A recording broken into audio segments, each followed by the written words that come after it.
appears to be a nicely furnished hotel room.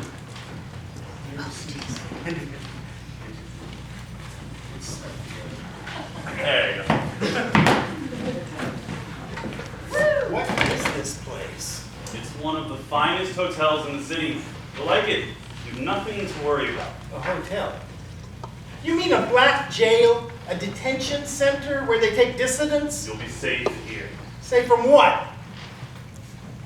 Well, if I have to be in a black jail, it might as well be comfortable. So I check out the bathroom. Meanwhile, Q was whispering into his phone. The general manager of the hotel manager, along with his assistant manager, Q hangs up and begins talking with the general manager. I spot the assistant manager, a young woman with a kind face. Ma'am, excuse me, I have some clothing that needs to be washed. Could you take care of it? And I take out the black baseball cap with the gold insignia that I stole from the thug leader and show it to the assistant manager. Now, last night, a group of thugs came to my apartment and threatened me. Now, I don't know why. I grabbed this cap from one of them. Does this mean that he belongs to the mafia? Yes. Be careful.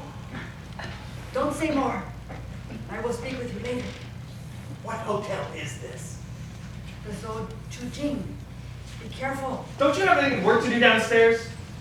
The GM walks over to the desk where my laptop is sitting and he begins to swab the keyboard with a small white rag. Hey, what are you doing? That's my personal property. Now, I never gave you permission to touch my computer. Keep the hell away from it. I'll be here in the morning. Rest safely here. So Q and the GM exit. I walk over to the room phone next to the bed, dial the front desk. Is there room service?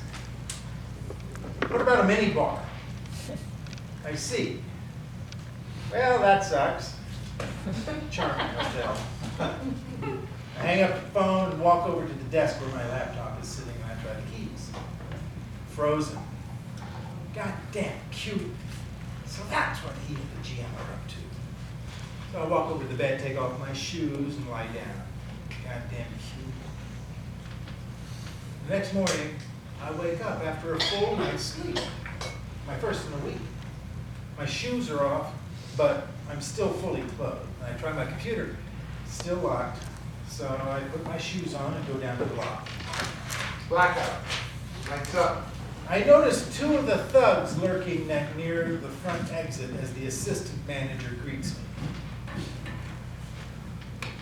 Q will be here shortly. You can wait here or in your room. I sit down in a chair in the lobby, and after a few minutes, Q arrives with a young woman in tow. Good morning, Warren. This is Susie, a colleague of mine. Pleased to meet you. Pleased to meet you, Mr. Rothman. You have a British accent. I grew up in Singapore. Ah, that explains it. How do you know Q? We worked together.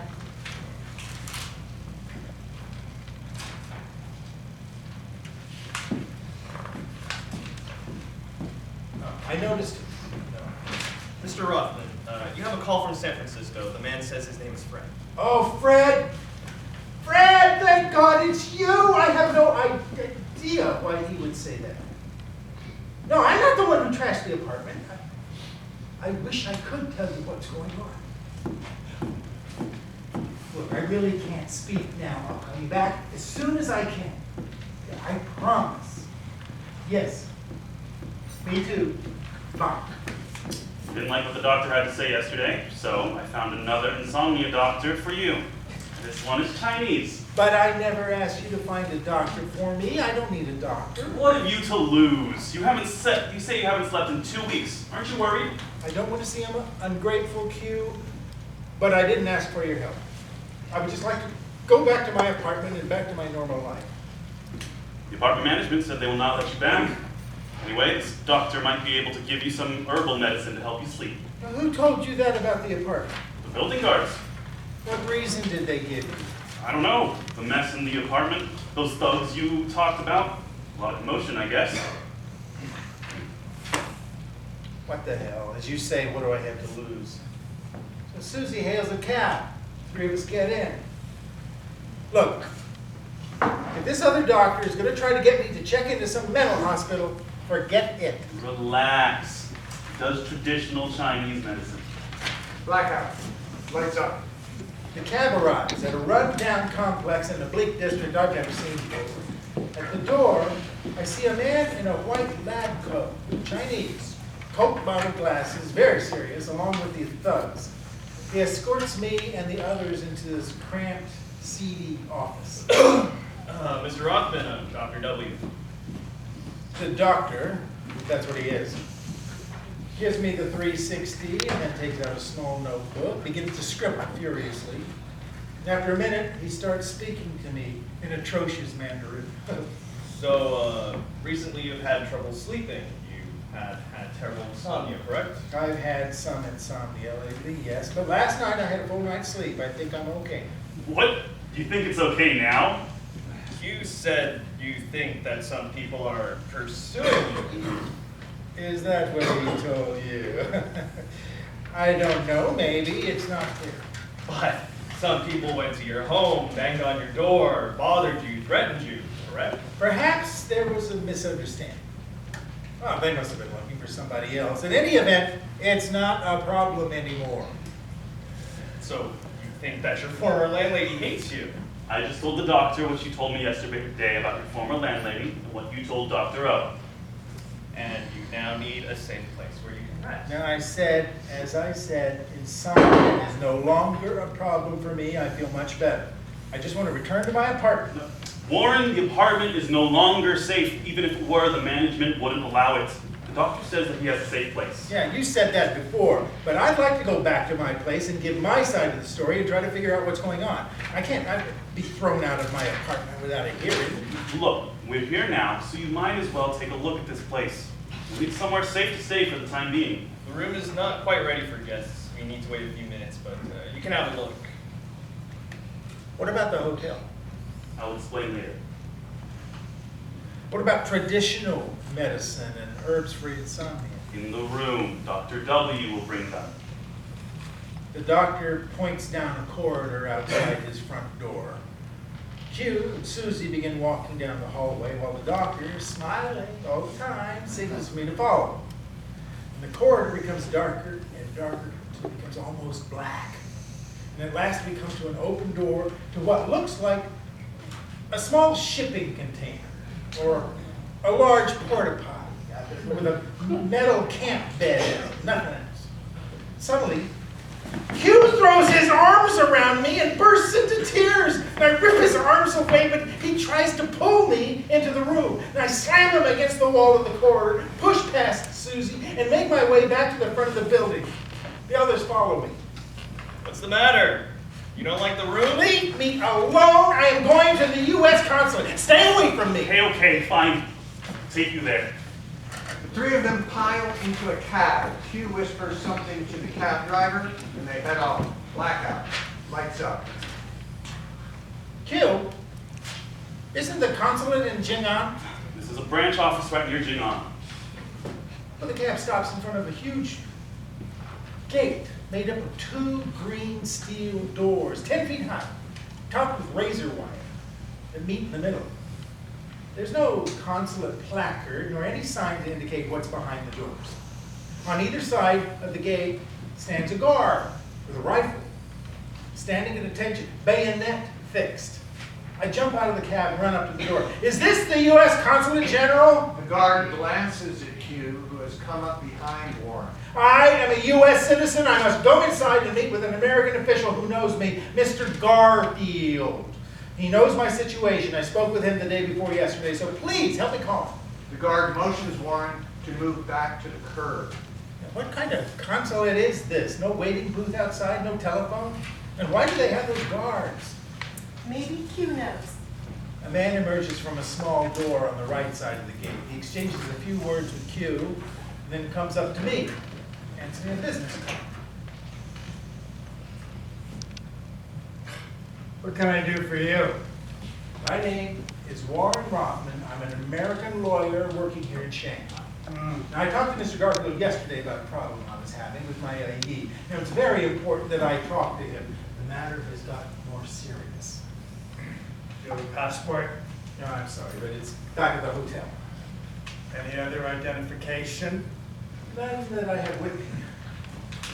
Well, again, I'm sorry, sir. I can't help you without your passport, you know. You look a little upset. Well, actually, I feel pretty calm, considering what I've been going through. I can see that you're upset, okay? Look at this crowd gathered around us. You're gonna have to lower your voice. Crowd! I don't Lower see your voice. anyone. Sorry, sir. But I can only let you go inside if you can prove that you are not mentally disturbed. You will have to go to the hospital down the street and get a letter saying that you are not mentally disturbed. Who ever heard of such crap? There is no U.S. consulate in the world that requires an American citizen to have a mental health exam before they can get help. Just give me a phone. Mr. Garfield is straight. There are no phones here that I can let you. Then I'll go back to my apartment and get my passport. Bet you don't even know the name or address of the hotel. You better do what this gentleman says. Have the hospital check you out, then come back here. So I gesture to Susie, and she nods. We begin walking towards the hospital entrance a few hundred feet down the street. Now, at the hospital entrance is a parking lot, bordered by a steel gate on wide curved rails. I step inside the gate, while Susie goes inside the building. I can see her speaking with a nurse. After a few minutes, I hear this loud, grinding sound, and the steel gate begins to close, and I jump to the outer side and see the nurse gesturing frantically to Susie, who comes running out just before the gate clangs shut. What's wrong? The nurse was giving me information. Yeah, I don't need to hear what she told you. This gate tells me all I need to know about this place. Well, she did tell me that guests, patients, can't come and go as they wish. See you later. I'm going back to the hotel. Hey, wait for me! Lock there. Warren jumps in the cab and locks the side door just in time to prevent Q from opening it. Lock the other door. Tama! Hurry, hurry! This man is crazy! He just ran out from that hospital. I think he's a criminal. Q grabs a door handle and trots alongside the cab as it gathers speed. Don't pay any attention to him. He's crazy. Drive. I'll pay the double. The driver floors the gas pedal, leaving Q to fall to his knees practically on his face in the middle of the street. Well, guy. Blackout. Lights up. No sooner does Warren pull up to the hotel than Susie arrives in another cab. She rushes up to Warren. What's wrong with you, Warren? Don't you see we're only trying to protect you? Sure, right. Like the Red Guard protected people. Now, I rush into the hotel and return a few minutes later with my passport and wearing a different sport coat. I locate my cab and find Susie sitting in the back seat. Driver, take us back to that branch consulate. Oh, wait! Take us to the main consulate on White High Road. But the consulate's closed soon. Let's try the branch office No, first. I want the main office. We're closer to the branch. It's our best bet. But you've got to calm down or they won't let you in. So you work at the same firm as Q? What kind of work? Trade and investments, foreign companies. I've worked with Q for a few months. He took me under his wing when I arrived and helped me get my bearings. He's a wonderful man, you know? He always tries to help people, just like he's trying to help you. Business must be slow, right? How else would you have so much free time? What exactly is this branch consulate?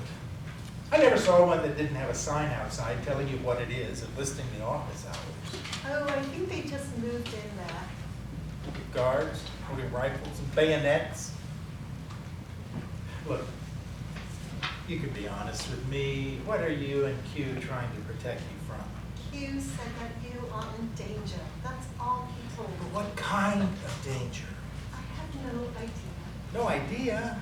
Then how can you help? By doing what Q asks me to do. The cab arrives at the consulate to find the guards gone and no other sign of life. That's just great. All right, let's find the main consulate on White High Road. It's nearly 5. With this traffic, they'll certainly be closed by the time we get there. Let's go back to the hotel. What do you know about Q? I told you, I've only known him a short time, but he seems very fair and people respect him. Why did you say that branch consulate was behind those gates? Q told me so. Why should he lie? I wonder. And what did you think about Q's actions back at the doctor's place when he threw his arms around me? Didn't it seem odd to you? I thought he was trying to pull me into that broom closet of a room. Well, have you ever seen a Chinese man do that? Well, what do you make of all of that? What was that to you? Well, I was a little surprised myself. I don't know what to think about the room. Wouldn't you say it was rather small for an adult and empty? Well, I don't imagine they would have anyone stay there for long. How did you meet Q? Yeah, a large U.S. company hired me to help them with real estate investments they wanted to make here. Several billion U.S. dollars, all in Shanghai. I've been scouting for talent to work on their projects. I thought I had found my right-hand man in Q. You can't return to the hotel. They've checked you out. How do you know that? Q has arranged another place. Q just told me. He said the management told him that you're too much of a problem for them to keep you. Really? What kind of problem? They said you made a lot of noise. I have never been kicked out of a hotel in my life. I've never made a peep while I was staying there. This makes no sense, right? You see that? I don't know. In any event, do you want to see the new place? Q is waiting. I want to go back to the first hotel. If they won't let me stay there, I'll find someplace else. Look, Q and I are trying to help you. That hotel could be a problem for you without his help. So Q is such a big shot? Since when? At least talk to him. If you're not satisfied with the new hotel, you can always make your own arrangements. Susie gives directions to the cabin. Where are we? I'm not sure exactly. I think it's still as usual. The driver nods. This place looks like a dump. I can't believe it would be safe for me. Susie and I enter the hotel. The lobby is deserted, except for two listless attendants smoking cigarettes, slouching against the front desk. No guests, no other staff, no sound of any other human presence. Now, I'm not staying here. This place is a dump. Oh, what the hell? I'll talk to Q. Good. But first, I need to speak with him. So we sit down in the lobby. A short time later, Q shows up.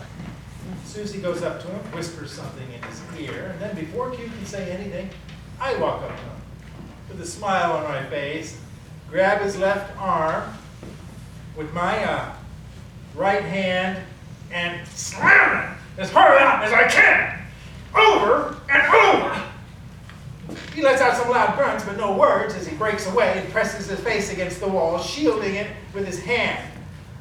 Now, what are you up to, you piece of shit? I punch him on the arm a few times hard, as hard as I can.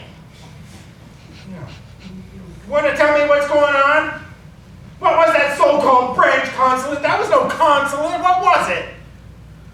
Where are my things? Tell me! The other hotel. Where in the hotel? I don't know, maybe the baggage room behind the front desk. Now, you said you were trying to protect me from danger. What danger? Tell me, now! Coward! What about that Dr. W? What the hell kind of room was that? And why did you try to pull me into it? With those hugs and tears. Please, don't hit him anymore. Why the hell not? Warren walks out of the hotel. Q says he can protect you here, but if you go back to the other hotel, he cannot be responsible for your safety. Tell him not to threaten me. I never asked him to take responsibility for me, never. Ask him what danger he's protecting me from. Ask him why he and his thugs hauled me out of my own apartment. Ask him why he lured me to these doctors, to the mental hospital, to this dump. Ask him how any of this is being responsible for my safety. Blackout. Lights up. Warren spots a cab, raps on the window, and gets in. Pudong, Four Seasons Hotel. Cab pulls away. Would you mind turning off your radio? I need to rest. Sorry, I have to keep it on. Rules. 注意注意，拿高你，拿高你，注意注意，拿高你，拿高你，注意注意，拿高你，拿高你。 Get out. Get out? Who says so? The cabbie shakes his head, flicks me away with his hand. As I'm leaving the cab, he grabs my sport coat from behind and tries to rip it off. I tear away and start running down the street. I spot another cab and climb in the back seat. The Zhao Chuji, quickly! The cabbie starts his car. Look, I've just been mugged and need to rest. I'll pay you double if you can turn off your radio and get me to the Zhao Chuji. The cabbie turns off his radio and pulls away. I've lived in China for 8 years. In Beijing, Shanghai, nothing like this has ever happened to me before. A thug comes up and threatens me. I try to run, and he tears my jacket. Look. The cabbie turns around, his eyes widen. Now, I'm an American security expert. My company sent me to Shanghai to work on security for the Shanghai Expo. Now, if you get me safely to the Jinmao Hotel, I will be sure to give you a great evaluation. It'll make you a hero in Shanghai. The cabbie nods. Best you take a roundabout route in case someone is following us. The more out of the way, the better. The cabbie looks at his side mirrors and rear view mirror, then at Warren. There's no one following us. You can relax. Good. But please, stick with the roundabout way, the back way route for now. Relax.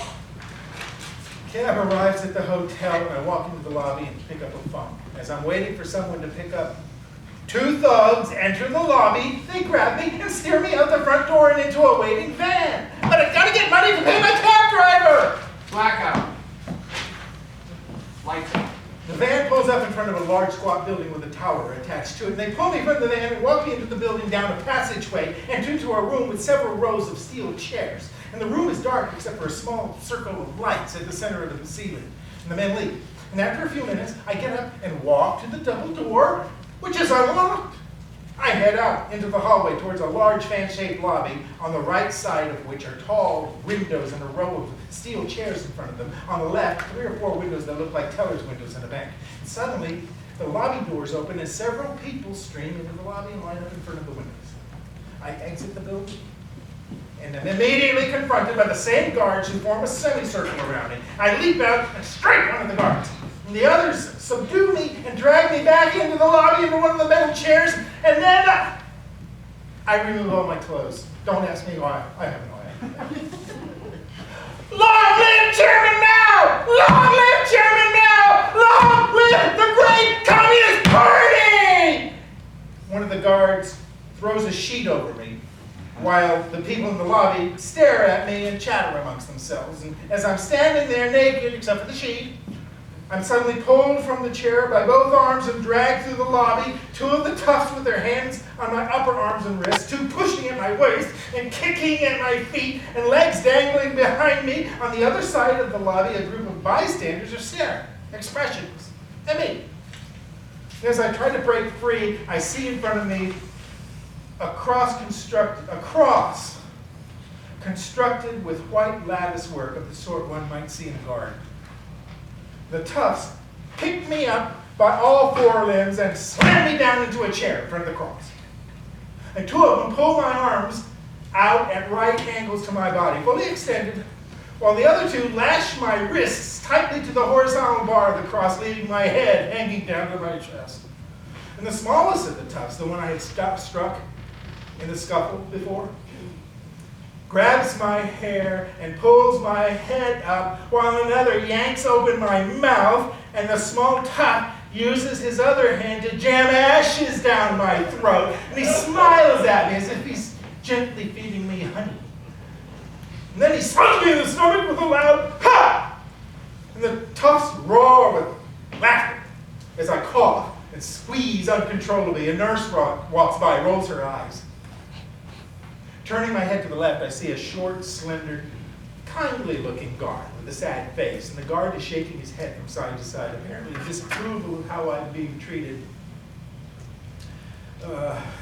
While the other guards become distracted He produces a canteen. He gently tilts my head back with his hand and puts the canteen to my lips. And I spit out most of the remaining ashes from my mouth and swallow a few drops from the canteen. 4 hours, and all this will end. Don't let them see you struggling. Slump down, like you fainted. Don't worry. You won't be breathing long anyway. Another 4 hours and he'll be finished. Sound that already. The kindly guard gives me a pale smile and slips me a few more sips from his canteen. And he signals again for me to keep my head down. Then he points to his watch. Just then, a woman pokes her head through the cordon of guards and looks at me. How can you punish him like that? What did he do? Is he a missionary? Go away and mind your business. The woman ignores the guard and pushes her way past the guards to where I'm hanging. He needs a doctor. This is inhumane. What kind of hospital is I this? smile at her. As the guards push her away, she backs out of the passageway, shaking her shopping bag at me. China is now a country of laws. Or didn't you know? You guards have no right to treat someone like this. Stay out of this. Get lost. Leave when you get into a lot of trouble. Why do you torture him? What evil could he have done? Mind your business, old lady. 4 hours, almost there. Why is this taking so long? We need to move him out.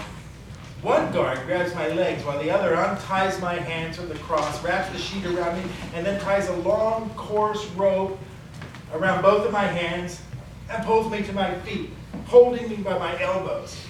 The two guards lead me like a cow down the corridor and into an office.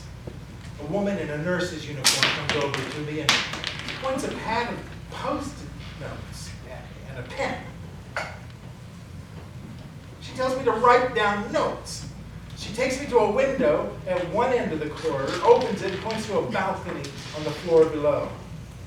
She says, throw your notes onto that balcony.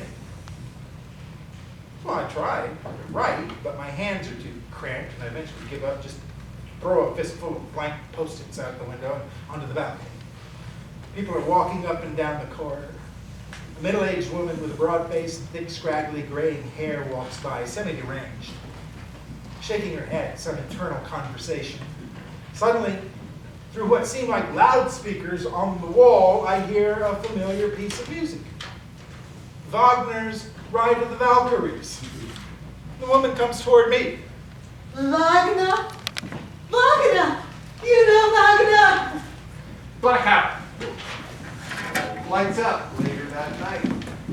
I'm lying on my bed trying to get my bearings when I realize that the wristbands are loose enough for me to try to get out. I twist, wiggle, and I'm close to freeing myself when the bed begins to roll across the room, finally crashing into the mystery man who sits asleep in the corner.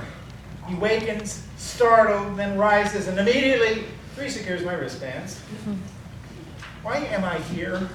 I've been accused of something, but I can't think of the slightest offense of which I might be accused. I don't even know who's accusing me. You are not accused of anything, Mr. Rothman. This whole affair is no different from a business deal of the sort you are familiar with as a lawyer. You are on one side, and we are on the other.